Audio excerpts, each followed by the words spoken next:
Line 22-7 धारावाड़ से बीकानेर की ओर जा रही है। राइट साइड में चल पड़ी है। कोटा का प्लेटफॉर्म नंबर 1 सामने खड़ी है गंगा देवी देहरादून एक्सप्रेस।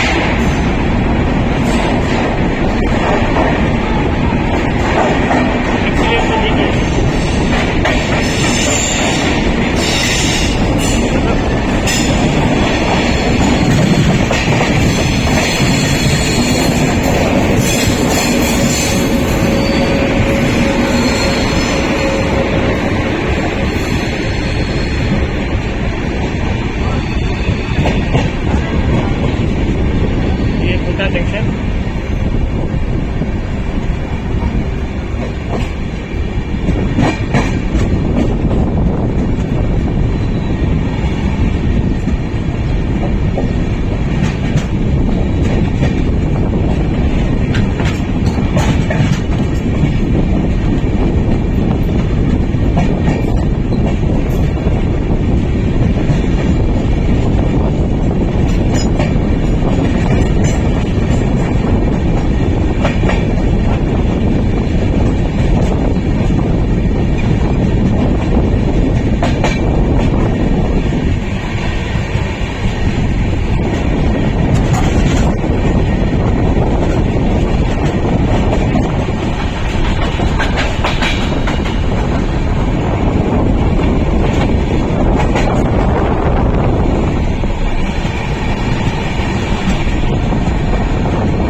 देश भर में अपनी ट्रेनों को सुचारू रूप से संचालित करने के लिए भारतीय रेलवे के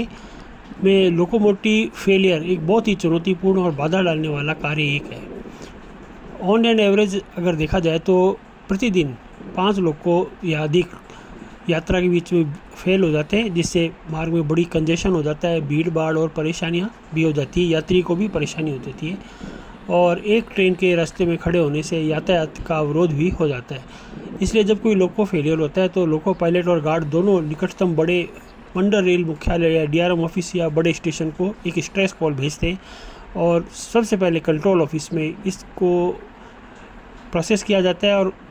उस अधिकारी द्वारा रेल इंजन की वर्तमान स्थिति को देखकर और तकनीकी चीज़ों के बारे में पूछताछ की जाती है कि लोको फेलियर कैसे हुआ, क्या इसका कारण आपको समझ में आया, इसमें सुधार के लिए लोको पायलट ने क्या क्या प्रयास किए। ये सब जानने के बाद वह बताते हैं अगर कोई ऐसा तरीका है जिससे लोको पायलट को फिर से चलने लायक बनाया जाए तो उसको ऑन साइट ही बताने की प्रयास किया जाता है। अगर उसके बाद भी ठीक नहीं होता तो वर्तमान सिचुएशन को देखने के बाद ट्रैफिक कंट्रोल मैनेजमेंट डिपार्टमेंट और टेक्निकल रिकवरी के लिए स्टाफ को वहाँ मेंटेनेंस के टेक्निकल और मेंटेनेंस डिपार्टमेंट से संपर्क करके वहाँ पर आदमी डिप्यूट किए जाते और एक लोकोमोटिव को उस स्थान पर भेजा जाता है जहाँ पर ये गाड़ी फेल हो चुकी है, और ताकि पीछे आने वाले किसी भी ट्रैफिक को कंजेशन से बचाया जा सके। पर्टिकुलर पॉइंट या लोकेशन में पहुँचने के बाद ट्रेन को चेकिंग एंड इंस्पेक्शन थोरोली किया जाता है, और ट्रेन की जांच के बाद सबसे पहले उसको स्टेशन पास के स्टेशन के लूप लाइन पर रखा जाता है ताकि यातायात में बाधा ना हो और लाइन क्लियर रहे। उसके बाद भी अगर लोग को ठीक नहीं होता तो उसके लिए ज़्यादा समय बर्बाद नहीं किया जाता, और फिर ट्रेन को जो भी ट्रेन लोग को लेकर जा रही है उसके आसपास से उसको इंस्टेंट एक लोग को प्रदान किया जाता है ताकि गाड़ी को आगे बढ़ाया जा सके, और इस कार्य में 2 से 3 घंटे लग ही जाते हैं। और इसके बाद बिना किसी देरी को एक नया लोकोमोटिव प्रोवाइड किया जाता है, एडिशनल जोड़कर उसको फिर आगे की यात्रा से उसको आगे रवाना कर दिया जाता है। आज यही वाक़या हुआ है। 22/9/81 कोटा से चलकर बीकानेर को आने वाली कोटा हनुमानगढ़ एक्सप्रेस का लोको रास्ते में रात को ही फेल हो गया था, और उसको तात्कालिक रिकवरी के लिए पहले मेंटेनेंस किया गया। जब नहीं हुआ तो उसके बाद इसमें WDG4 रोजा का लोग को इसको भेजा और वो इसको लेके आ रहा है। तो आज जब हम सुबह शूटिंग करने के लिए तो देखा आज 3.5 घंटे से भी ज़्यादा 4 घंटे के करीब ये गाड़ी लेट आ रही है। क्यों आ रही है उस वक्त हमें तात्कालिक कारण नहीं पता लगा था, मगर बाद में जैसे रोजा का लोको मालगाड़ी का लोको इसको लेके आ रहा था तो हम तुरंत ही समझ गए कि लोको फेलियर का कारण है। लोको जो था जो उसको संचालित कर रहा था WDP4D वो लोको इसके साथ ड्रैग होता जा रहा था, और इस प्रकार ये ट्रेन पहली बार हमने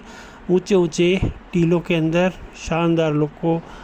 लोकेशन पे पहली बार दिन के अंदर हमने कवर किया। क्योंकि इसका टाइम अमूमन रात को 4 बजे से पहले ये रात को निकल जाती है, तो गुप अंधेरे में आती है, और रात को 11:30-12 बजे यहाँ से निकलती है। तो दोनों साइड घटाटोप अंधकार होता है जहाँ से एक ट्रेन को शूट करना संभव ही नहीं है, और यहाँ सांप वगैरह दूसरे विषाक्त विषधर ज़्यादा हैं, तो इसलिए आना संभव नहीं है। आज ये दिन में आई है ट्रेन, इसलिए बड़ी हर्ष की बात है हमने इसको शूट किया है। और देखिए, एंजॉय कीजिए इस ट्रेन का, और लोको फेलियर के कारण का आपको बताया कैसे रेलवे इसको तात्कालिक रूप से प्रोवाइड कराता है ताकि यात्रियों को ज़्यादा असुविधा ना हो और आने वाले पीछे की गाड़ियाँ भी कंजेशन में ना फंसे। इसलिए ये कार्य बिना अवरोध के, बिना किसी दिक्कत के तुरंत तात्कालिक रूप से किया जाना सुनिश्चित किया जाता है। Thank you friend, have a nice day.